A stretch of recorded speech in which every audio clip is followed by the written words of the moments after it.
Good morning, Knicks Nation. Today is Friday. Happy Friday, the 14th day of February, 2025. I hope you're safe and healthy today. I hope your family's safe and healthy and that the needs of you and your family in terms of food, shelter, clothing, as well as health are being met today. Blessings upon those that work in the healthcare field, along with the first responders who every day are doing their best to save lives. Blessings upon those also that pick up garbage to keep our places clean, and those that make deliveries for our convenience. Double blessings on the men and women out here trying to help, rescue, deliver, and recover the teenagers and children that are the victims of child molestation and pedophilia. People that are also victims of pornography, child pornography, prostitution, child prostitution, human trafficking, and sex slavery. Double curses on the perpetrators, double curses on the profiteers, and double curses on the perverts that create the demand that causes these industries to exist. Finally, double blessings on the homeless. More than 600,000 men, women, children, families, senior citizens, and veterans homeless in the United States of America, and millions around the world in similar or worse conditions. Blessings upon them, for theirs is the kingdom. Yesterday, I saw a post that made my heart glad for a number of ways. You see, I have learned in my years as a Knicks fan, which is more than 50 now, that there are people in the media you listen to and there's people you don't listen to. Even though there's sometimes the ones you don't listen to are right and their prognostications and BS, not worth listening to, because most of the time it's BS.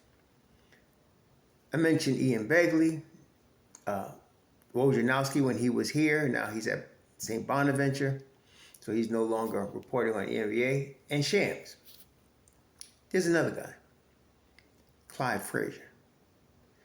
One of the things about people you don't want to listen to is you must ask yourself a question when you report something. Is it for them to get clicks? Is it for them to get attention? Is it for them to get more money? Or is it legit? In most of the cases, it's one of the former for most of these people that are out here reporting stuff. Clyde Frazier don't need to get clicks. Clyde Frazier don't need to get money, although he would take some. Clyde Frazier is not looking for attention. So when he says something, it carries weight. Clyde Frazier was also a part of the last championship team the Knicks had. The Knicks have just finished their best pre-All-Star game start in more than 28 years. This is the best team that the Knicks have had since Walt Frazier and Earl Monroe won the championship in '73. So Clyde's picture, I got a picture here of Mitchell Robinson. And the quote says, playing 2-on-2, looking terrific, folks. He lost half his body, looking very slim. You could almost feel, I could, the excitement in Clyde's tweet. I know Ian Begley reported a few weeks ago that he saw Mitch Rob in the locker room, and he was at 268 pounds, but he said he has actually gotten a little slimmer since then. Mitchell Robinson, as Tom Thibodeau said, is working out. He's doing all the right things. His diet has improved, as Mitchell Robinson said. One of the things, multiple things, this is very important to me that it means. Multiple things. Number one, I've always felt that players that try to gain weight end up leaving themselves open to lower body injuries, especially knee problems. And if you're a big man like Mitch, foot and ankle problems. The more weight you have to carry, the more stress it is on your lower body parts, especially in the game of basketball that requires a lot of running, jumping, and cutting. For example, when we talk about Zion Williamson is otherworldly in terms of his athletic ability. One of the most athletic basketball players we have seen on the floor of NBA in a long time. But at 280 pounds, even he is carrying too much weight. And what you have seen is a number of leg injuries, especially hamstring injuries that occur because he's carrying so much weight. Remember, the NBA season is an 82-game grind. So the players must be conditioned in terms of strength, agility, of course, athleticism, of course, but and stamina, right? stamina and longevity. They're training almost for a marathon because they have to run a lot. So the less stress you can put on your lower extremities, the better. Mitchell Robinson thought at one point, and I've seen this before. There have been players that have come out of college and they was told they were too skinny, and they immediately try their best to eat, lift, and gain weight as quickly as possible. I've always felt that was the incorrect thing to do. When Michael Jordan, I learned this from watching Michael Jordan and Scottie Pippen. Both of them were extremely slim when they come out of college into the league. And they did put on muscle and weight, but it didn't happen in one summer or 2 summers. It was over the course of years, 3, 4, 5 years of both of them developing as grown men bodies from being a kid body, and then lifting and eating properly and putting on muscle gradually, so that your body is taking on what it naturally can handle, and that also doesn't put a lot of unnecessary stress on your body. Players that try to put on too much weight too fast, again, almost all the time, there's some lower extremity injury. Mitchell Robinson is no different. Mitchell Robinson at one point was 280 pounds. That was the year he broke his foot, carrying too much weight. Okay? And then trying to recover from that, he did lose some weight, but he never really fully recovered. And as he himself said, he kept trying to come back too quickly as a result of pressure. And he actually acknowledged this on the roommate show, that he in December and then it was hurting him emotionally to be out. He didn't want to be out, and he kept forcing his way to come back. And some of that is from Knicks Nation and media talking about how he's so injury prone. So he tries to prove that he's not, and he hurts himself more. This year, at first, if you recall, last summer, they were expecting him for training camp. Then training camp came and they said December. As we got closer to December, they said December, January. Now it's February.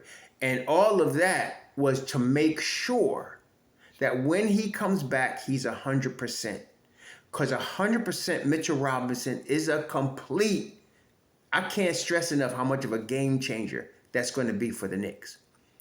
And Clyde Frazier understands that. So for him to be, and I'm going to put the thumbnail today is going to be the picture that Clyde took of him at the Knicks practice facility.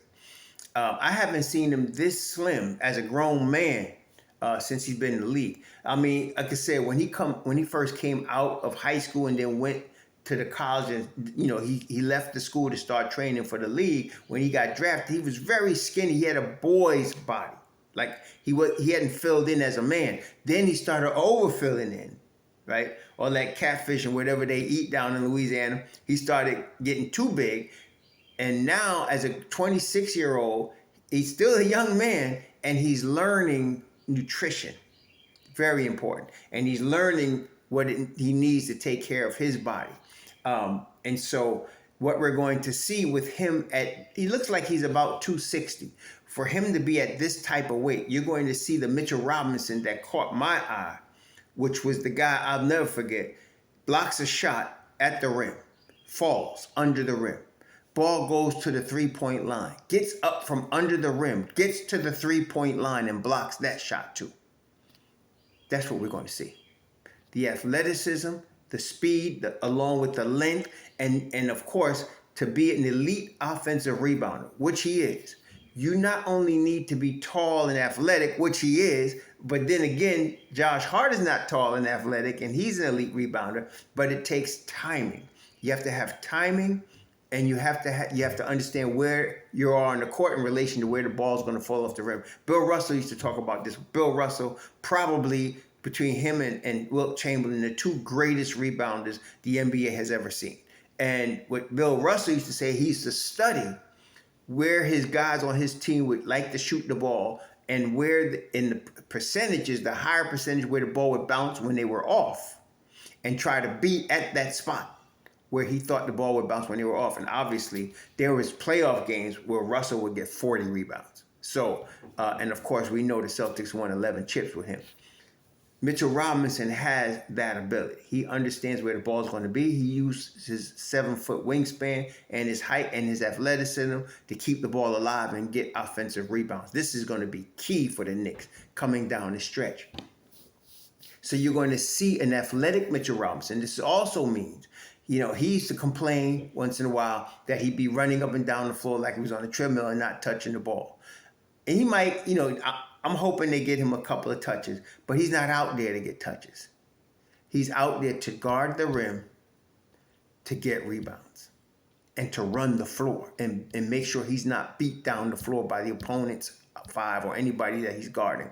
And he's elite at that when he's in shape. And now he's in shape. So Clyde is telling us with his own excitement, and you could almost feel when you see Tom Thibodeau talking about he's doing all the right things. He's almost there. Tom Thibodeau's almost giddy. That's Tom Thibodeau almost being giddy about the return of Mitchell Robinson. And then some of you can't wait to see him with Cat. That's just like NBA 2K dream stuff to me. To me, the key thing is how much Mitchell Robinson can we get? That's the key. How long? If we were to get, let's say, 22 minutes a game as a rule for 75 games in the season of Mitchell Robinson, the Knicks would run away with the East. All other things being equal in terms of the rest of the team. They would, because that'd be too much for the opponent. So to me, it's not important that he's next to Cat. It's important that he's on the floor, period. Okay? And if he gets on the floor, and to me, for the longevity of Mitchell Robinson, and the longer he's on the floor, for the more games he's on the floor, those are the higher percentage chances that the New York Knicks will win basketball games. So if he has to come off the bench, that's fine. Play him off the bench. If you want to play him with Josh Hart and Deuce McBride and whoever other Shamet and Payne you want to play, fine.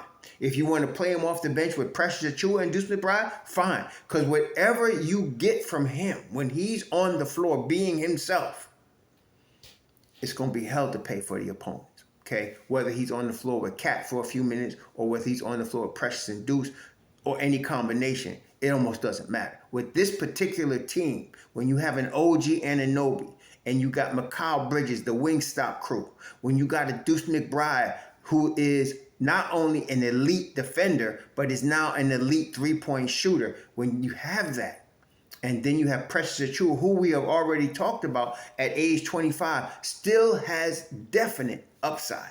He definitely can get better. He's already very good. He's already an elite defender that is Precious. He already finishes around the rim very well. He's already a great rebounder. And now he's developing a three-point shot. He has upside. So when you get that with this, bring the Celtics, bring Cleveland, it don't matter. It don't matter to me because they can play with anybody, okay? And they can beat anybody. I don't care who it is. So that's why it's important that we get him healthy so that he can be ready for every game, even if it's only 18 to 22 minutes, that he's ready. And that we have him on the floor as the player that he is, the athletic, running, rim protecting, offensive rebounding Mitchell Robinson. One more thing. With respect to defense, I've said this before, but I'm going to say it again today because of him.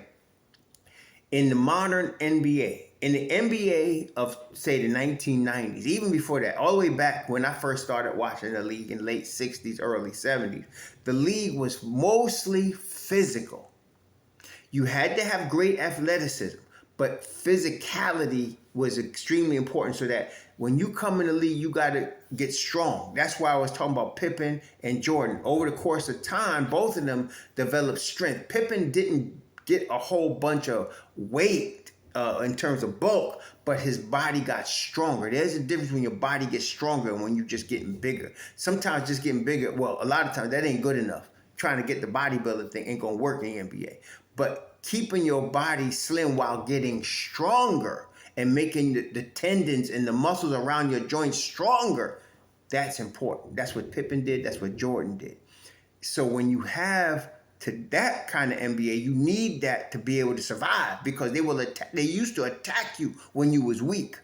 Okay, because you needed strength and bulk because it was a physical game. You could grab, you could punch, you could push, you could do whatever. Things that they would call as fouls now weren't even called as fouls then.